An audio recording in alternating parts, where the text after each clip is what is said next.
Hey y'all, thanks for stopping by.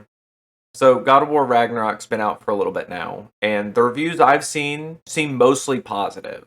I have seen some people complain, they say that it feels like a DLC for the first game, but I think there's just some people who can't be pleased, and I mean, to an extent, I get it. I don't like spending full price on video games either. I haven't played this one yet, just because I don't have a PS5, and like I said, I'm not spending $70 on a video game.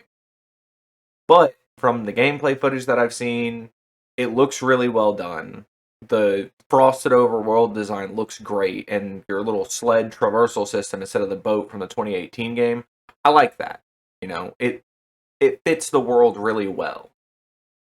The music's really good, the character design's really good. Santa Monica's a good studio for all of that.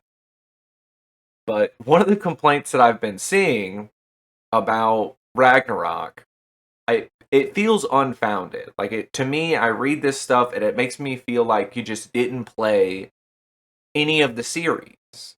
Or maybe you were just too young when you played it and you can't approach it with like an adult mind.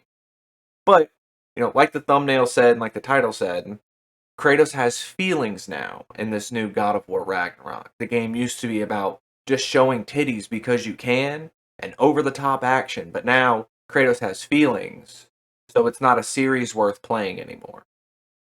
Now, maybe you don't need this explained to you, but the whole first trilogy, like the big three that were released on the PlayStations, the only reason Kratos made that deal with the gods in the first game is because he was overcome with grief over what he admittedly accidentally did to his wife and daughter. You know, he was distraught, so he would do anything he could to forget that someone who has feelings. I don't know how better to explain that to you. The difference between the first set of games and this new one is now Kratos kind of works with his emotions better. He has a little bit better control over himself. I think that has to do with the fact that he has a living child in these games. The first series, he has no family. We walk into him in the middle of a warpath. He's already, this is years after he's killed his wife and daughter. So he has nothing to lose. Whereas this new series, he has Atreus. He is the dad of Boy. So he's got a reason to have some emotional constraint. He's got a reason to be a father. And I think that's good. I think that shows character development. I don't see why that's a problem in a game like God of War. Frankly, I should say, I don't see why this is a problem in video games in general. I thought that's what we wanted. You know, Video games are supposed to be art, right? They're supposed to teach you about yourself and about the world. It's like a movie you can play, it's like a book that you can interact with. So why are you upset that these characters are growing? And I mean, honestly, whenever I see stuff like this, I'm reminded of that Anita Sarkeesian lady. She was right. And it sounds bad to say that, but she was right about a lot of stuff.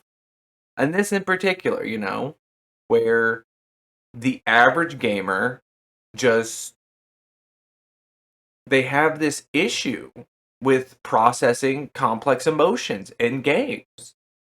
It's a hypocrisy because you'll see it day in and day out, oh, these are rich, gripping stories, You got to treat video games with respect because it's the future of storytelling.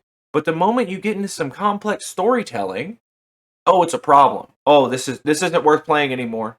Just throw it off to the wayside. Go play the old games where you can grind people into gears to serve your motives.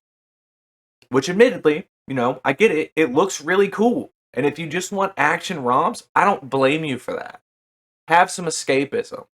But don't deny the fact that the character who's doing that is doing it because he's emotionally distraught. Do you not like it because a man can express his emotions healthily? Like, I feel like a lot of these people who are upset at Kratos in these modern games, like, your dad didn't hug you enough. It's gotta be that. Because that's what you're seeing. You're seeing a father who loves his son.